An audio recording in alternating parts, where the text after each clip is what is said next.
2 page में छोटी सी list दी गई है, उसमें अगर देखें तो नाम लगभग उन्हीं विधानसभा क्षेत्रों के हैं जहां की सत्ताधारी पक्ष के विधायक हैं। पूरे राजस्थान में हर साल भवन निर्माण होते हैं, तो उनमें हर विधानसभा क्षेत्र की बराबरी का रखा जाए। 2 डॉक्टरों को प्राथमिकता से ज्यादा पद सृजित किया है, एक सोनोग्राफी का और एक एनेस्थीसिया का।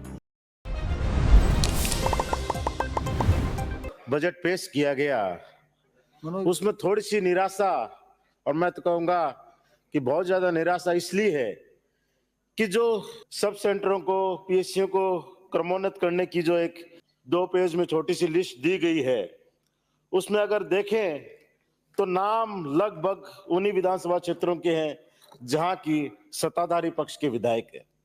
जो इस तरह का भेदभाव सा है, उसमें न केवल हम लोगों को बल्कि उन जनता को भी बहुत निराशा है। बीमारी कोई पूछ के नहीं आती कि इस एरिया में सत्ताधारी का विधायक है इसलिए यहाँ ज्यादा बीमारी आएगी, यहाँ विपक्ष का विधायक है तो यह कम आएगी। कम से कम 19-20 हो वो समझ में आए, पर एकदम से नेग्लेक्ट करना उस विधानसभा क्षेत्रों को जहां विपक्ष के विधायक हैं, तो मेरी समझ से बाहर है। अभी भी बजट सत्र चल रहा है, अगर इस ओर थोड़ा ध्यान दिया जाए और इन क्षेत्रों में भी वहां जहां जरूरत है क्रमोन्नति की, वहां क्रमोन्नत किए जाए तो अच्छी बात होगी। मैं मेरे विधानसभा क्षेत्र की अगर बात करूं तो वहां भी कातर छोटी जो उप तहसील मुख्यालय, अगर वहां की पीएचसी को क्रमोन्नत किया जाए तो बहुत से आसपास के गांवों को उसका लाभ मिल सकता है। सबसे पुरानी पीएचसी है सड़ू छोटी, बहुत पुरानी पीएचसी है, जब बहुत कम पीएचसी राजस्थान में हुआ करती थी उस समय की है, उसको अगर क्रमोन्नत किया जाए तो उससे भी आसपास के गांवों को लाभ काफी मिलेगा।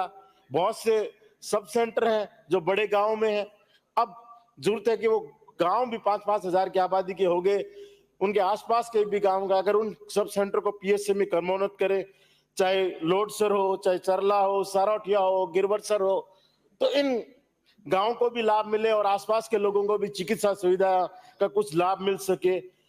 बहुत से ऐसे भवन जिनका निर्माण अब जरूरी हो गया है क्योंकि उनको खुले हुए 2-2, 3-3, 4-4 साल सब सेंटर हो गए, कुछ बन गए, कुछ अभी भी बाकी हैं। पूरे राजस्थान में हर साल भवन निर्माण होते हैं, तो उनमें हर विधानसभा क्षेत्र की बराबरी का रखा जाए। सुजानगढ़ क्षेत्र, विधासर ब्लॉक जो दोनों हैं, उनमें भी जो भवनहीन सब सेंटर हैं उनको भी क्रमोन्नत किया जाए। विधासर उपखंड मुख्यालय है, जो सीएससी है, उसकी बेड क्षमता को कम से कम बढ़ाकर 100 बेड का किया जाए ताकि करीब 50,000 उसकी आबादी है, उस कस्बे को भी लाभ मिले, आसपास के गांवों को भी लाभ मिले। सुजानगढ़ उप जिला चिकित्सा, उसकी भी बेड क्षमता बढ़ाई जाए तो उससे भी करीब 1.5 लाख की आबादी का शहर है, कम से कम इस 150 बेड से बढ़ाकर इसको 300 बेड अगर प्रस्तावित किया जाता है तो बहुत बड़ा लाभान्वित यहाँ के होंगे।